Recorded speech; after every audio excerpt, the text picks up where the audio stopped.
Thank you all for coming.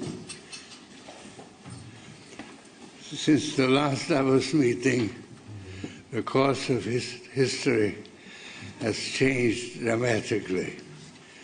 Russia invaded Ukraine. That has shaken Europe to its core.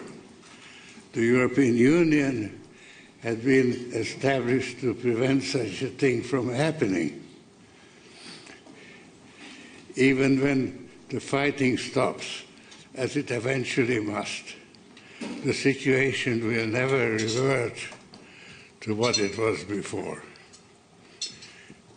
The invasion may have been the beginning of the Third World War, and our civilization may not survive it. That's the subject I will discuss today. The invasion of Ukraine didn't come out of the blue. The world has been increasingly engaged in a struggle between two systems of governance that are diametrically opposed to each other: open society and closed society. Let me define the difference as simply as I can. In an open society, the rule of the state is to protect the freedom of the individual. In a closed society, the role of the individual is to serve the rulers of the state. Other issues concerning all of humanity, fighting pandemics and climate change, avoiding nuclear war, maintaining global institutions, have had to take a back seat to that struggle. That's why I say our civilization may not survive.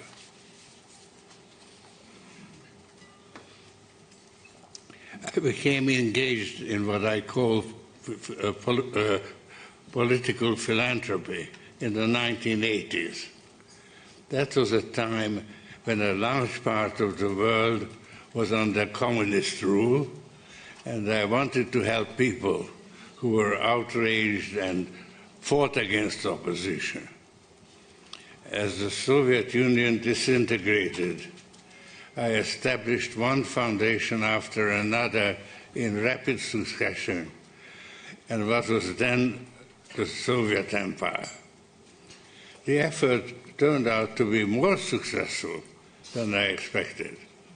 Those were exciting days. They also coincided with a period of personal financial success that allowed me to increase my annual giving from $3 million in 1984 to more than $300 million 3 years later.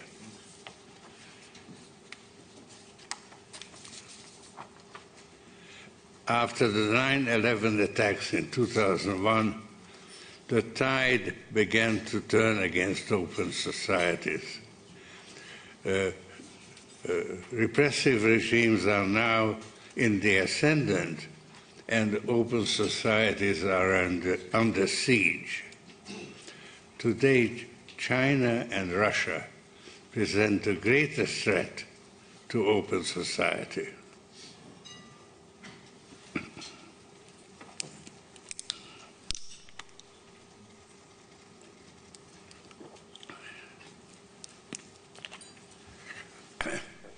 I have pondered long and hard why that should have happened.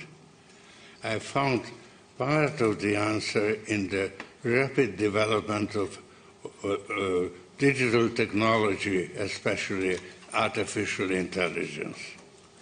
In theory, AI ought to be politically neutral. It can be used for good or bad. But in practice, the effect is asymmetric. AI is particularly good at producing instruments of control that help repressive regimes and endanger open societies. COVID-19 also helped legitimize instruments of control because they are really useful in dealing with the virus. The rapid development of AI has gone hand in hand with the rise of social media and tech platforms. These conglomerates have come to dominate the global economy. They are multinational, and their reach extends around the world. These developments have had far-reaching consequences. They have sharpened the conflict between China and the United States. China has turned its tech platforms into national champions. The United States has been more hesitant because it was worried about their effect on the freedom of the individual. These different attitudes shed new light on the conflict between the two different systems of governance that the US and China represent. Xi Jinping's China, which collects personal data for the surveillance and control of its citizens more aggressively than any other country in history, ought to benefit from these developments.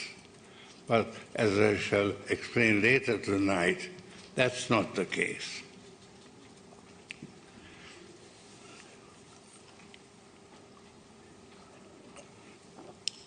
Let me now turn to recent developments. Vladimir Putin and Xi Jinping met on February 4th at the opening ceremony of the Beijing Winter Olympics. They issued a long statement announcing that their cooperation between them has no limit.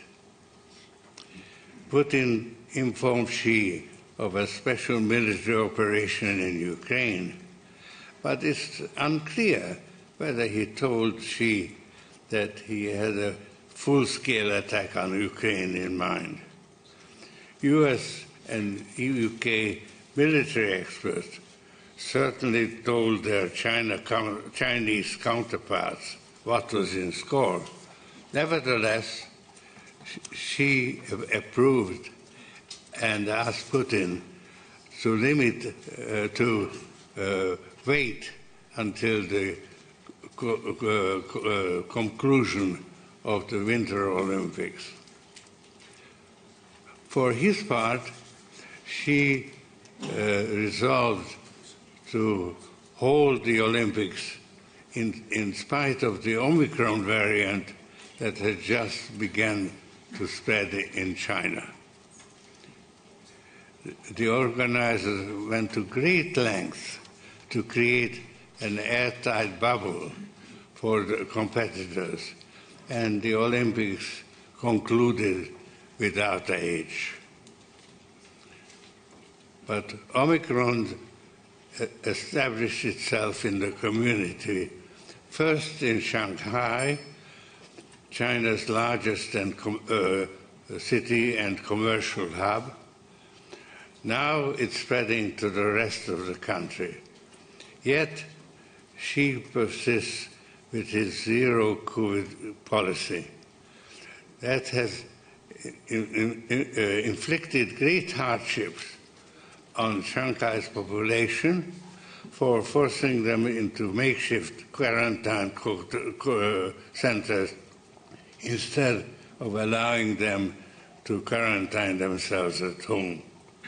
That has driven Shanghai to the verge of open rebellion. Many people are puzzled by this seemingly irrational approach on the part of Xi, but I can give you the explanation. Xi harbors a guilty secret. He never told the Chinese people that they had been inoculated with a vaccine that was designed for the original Wuhan variant and offers very little protection against new variants. She can't afford to come clean because he's at a very delicate moment in his career. His second term of office expires in the fall of 2022, and he wants to be appointed for an unprecedented third term, eventually making him ruler for life.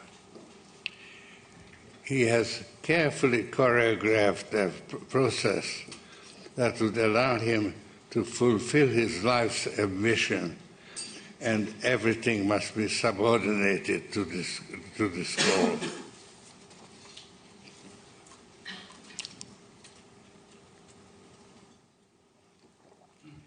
In the meantime, Putin's so-called special military operation didn't unfold according to plan.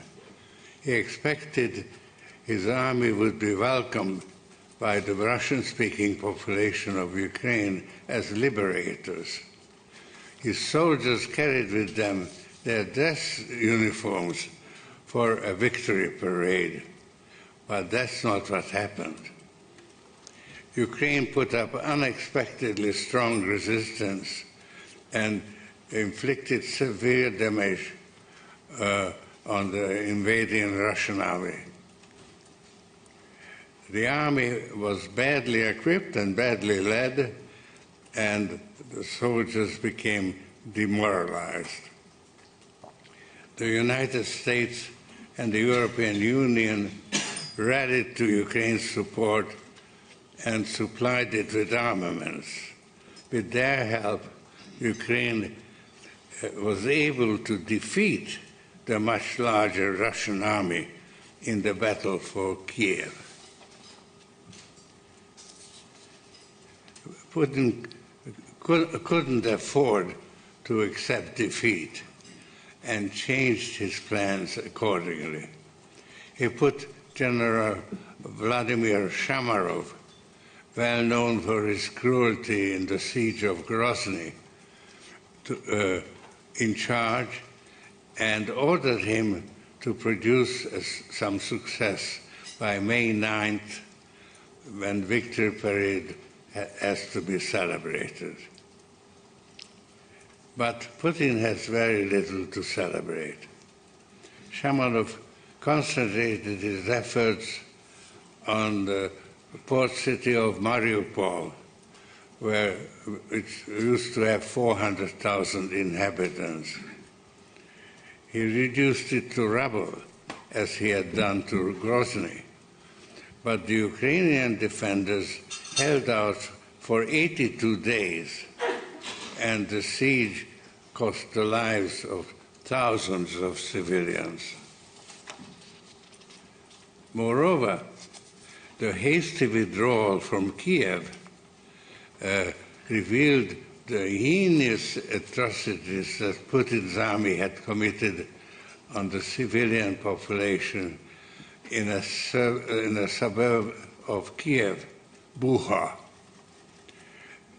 They are well documented, and they have outraged those who saw the pictures on television.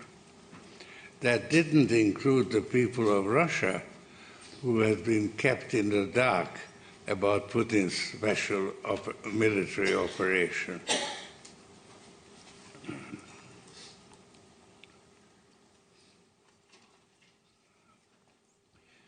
The invasion of Ukraine has now entered a new phase, which is much more challenging for the Ukrainian army.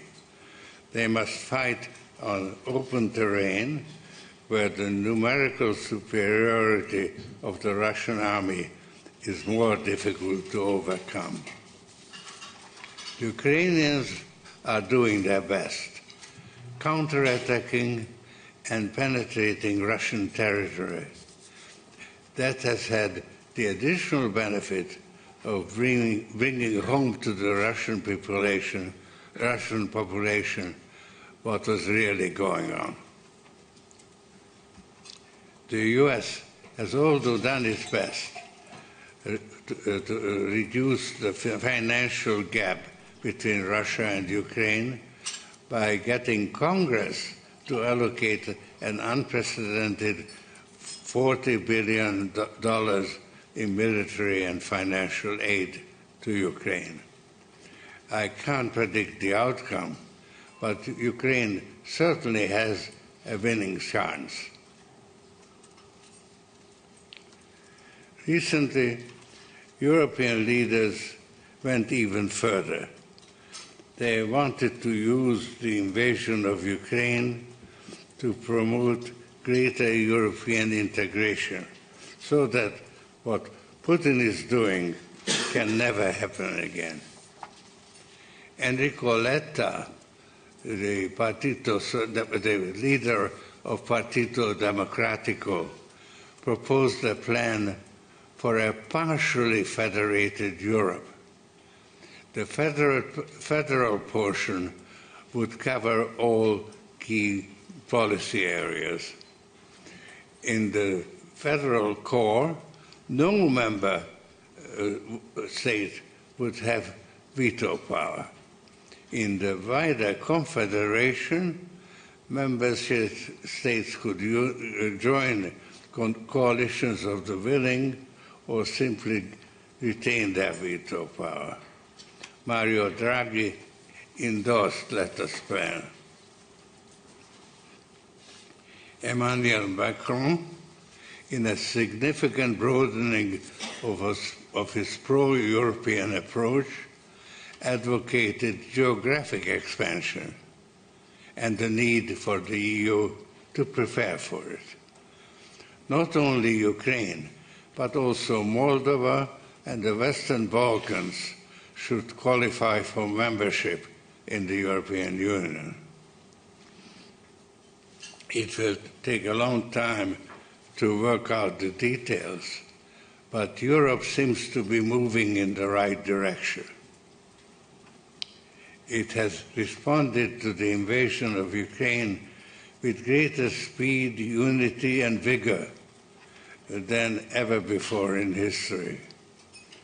After a hesitant start, Commission President Ursula von der Leyen also has found a strong pro-European voice.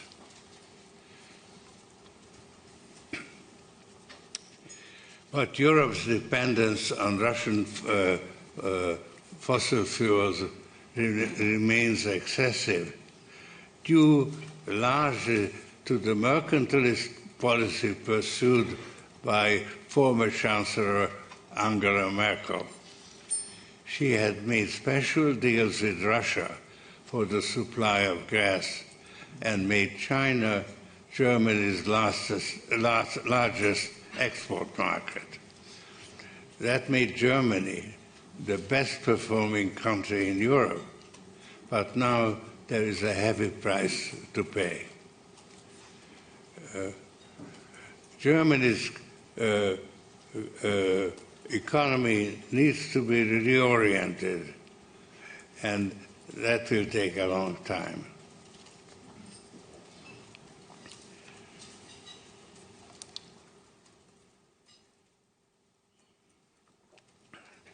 Olaf Scholz was elected Chancellor because he promised to continue Merkel's policies. But events forced him to abandon this promise.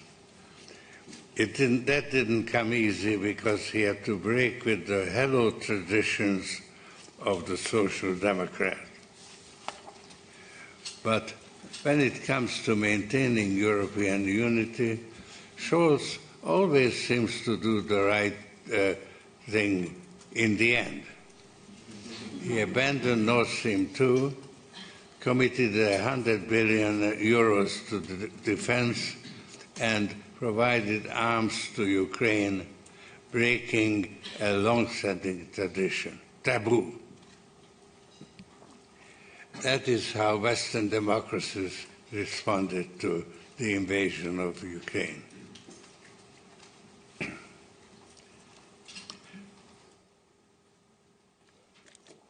What about the two dictators, Vladimir Putin and Xi Jinping, have to show for themselves? They are tied together in an alliance that has no limits. They also have a lot in common.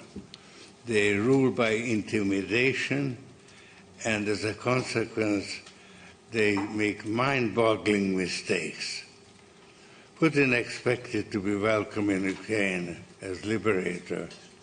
Xi Jinping is sticking to his zero-COVID policy that can't possibly be sustained. This begins to explain why Xi Jinping is bound to fail. Given Putin permission to launch an unsuccessful attack against Ukraine, didn't serve China's best interests. China ought to be the senior partner in the alliance with Russia, but Xi Jinping's lack of assertiveness allowed Putin to usurp that position. But Xi's worst mistake was to double down on his zero-COVID policy. The lockdowns had disastrous consequences. They pushed the Chinese economy into a free fall that started in March and will continue to gather momentum until Xi reverses course, which he will never do because he can't admit a mistake. Coming on top of the real estate crisis, the damage will be so great that will afflict the global economy. With the disruption of supply chains, global inflation is liable to turn into global depression.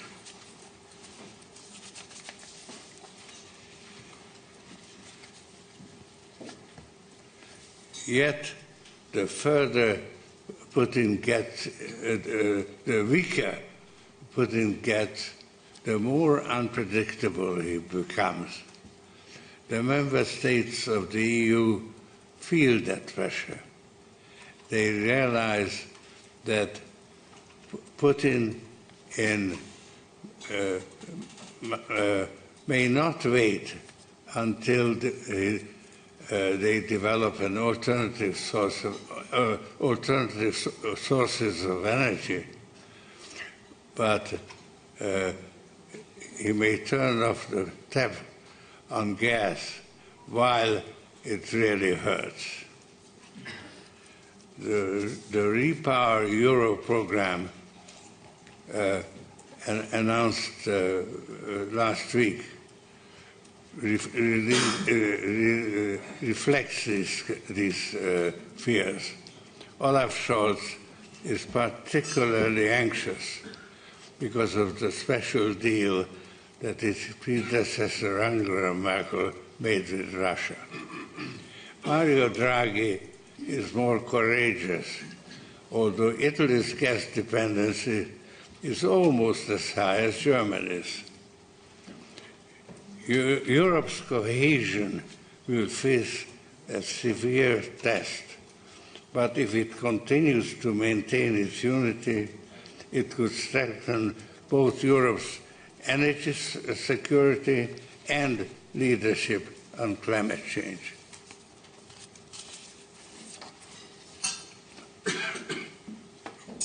What about China? Xi Jinping has many enemies.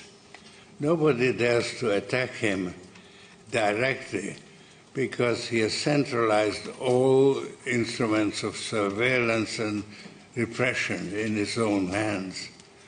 But it is well known that there is dissension within the Communist Party. It has become so deep that it has found expression in articles that ordinary people can read. Contrary to general expectations, Xi Jinping may not get the coveted third term because of the mistakes he has made. But even if he does, the Politburo may not give him a free hand to select the members of the next Politburo. That would greatly reduce his power and influence and make it less likely that he will become ruler for life.